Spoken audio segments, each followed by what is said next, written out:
कोई भी एग्जाम किसी संस्था के बिना नहीं होता। इसके लिए कोई संस्था जरूर काम करती है। आपने राज्य स्तर से लेकर नेशनल स्तर तक के एग्जाम के लिए अप्लाई किया होगा या एग्जाम दिया होगा।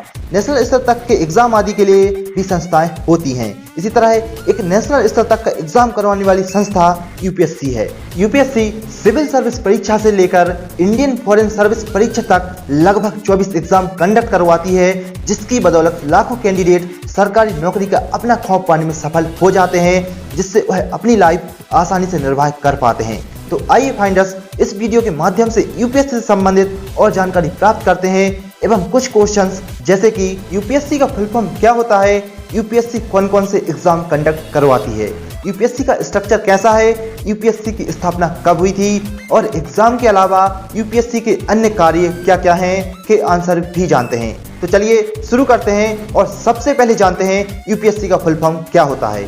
फाइंडर्स, यूपीएससी का फुल फॉर्म अंग्रेजी में यूनियन पब्लिक सर्विस कमीशन होता है और इसे हिंदी भाषा में संघ लोक सेवा आयोग कहते हैं। फाइंडर्स, जैसा कि हम आपको पहले ही बता चुके हैं, ये संस्था नेशनल लेवल के कई बड़े बड़े एग्जाम कंडक्ट करवाती है। तो चलिए आइए अब इन एग्जाम्स पर एक नजर डालते हैं। Number 1, Indian administration service. Number 2, Indian police service. Number 3, Indian audit and account service. Number 4, railway protection force. Number 5, Indian civil account service. Number 6, Indian foreign service.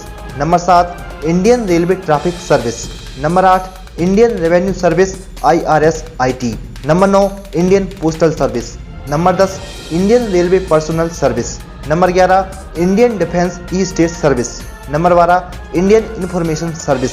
Number 13, Indian corporate law service. Number 14, Indian trade service. Number 15, Pondicherry police service.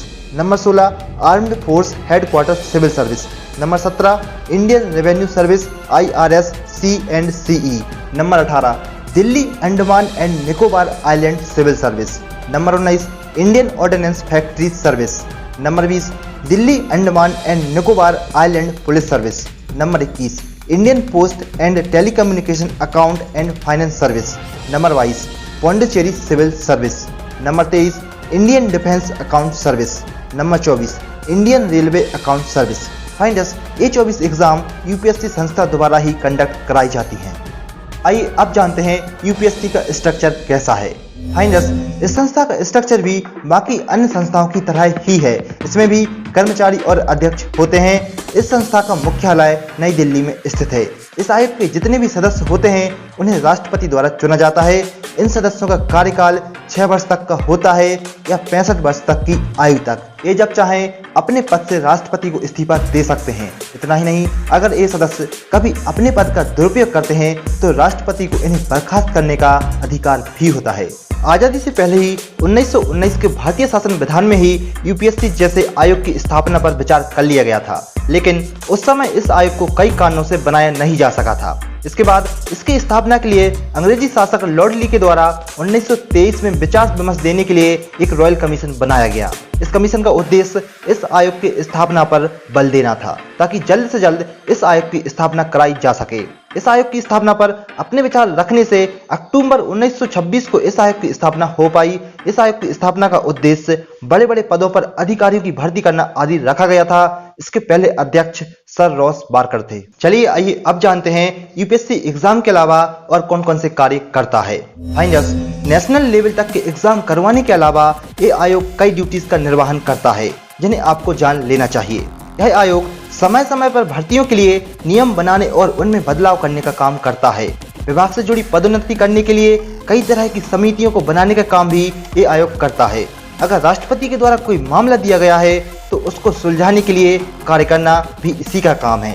इतना ही नहीं, बड़े बड़े exam पर नियंत्रण रखे उन्हें पूरी सुरक्षा और सावधानी से पूरा करवाने का काम भी यही आयोग करता है। फाइंडर्स, ये सभी काम भी यूपीएससी के द्वारा ही किए जाते हैं। फिलहाल अगर आप यूपीएससी से संबंधित कोई अन्य जानकारी प्राप्त करना चाहते हैं तो आप हमसे कमेंट करके पूछ सकते हैं। फाइंडर्स, आप हमारे इस वीडियो को लाइक कर इसे शेयर जरूर करें और लगातार जानकारी प्राप्त करते रहने के लिए आप हमारे इस चैनल को सब्सक्राइब कर बेल आइकन जरूर दबाएं। चलिए मिलते हैं अगले वीडियो में कुछ और जानकारी के साथ। तब तक के लिए अलविदा, टेक केयर।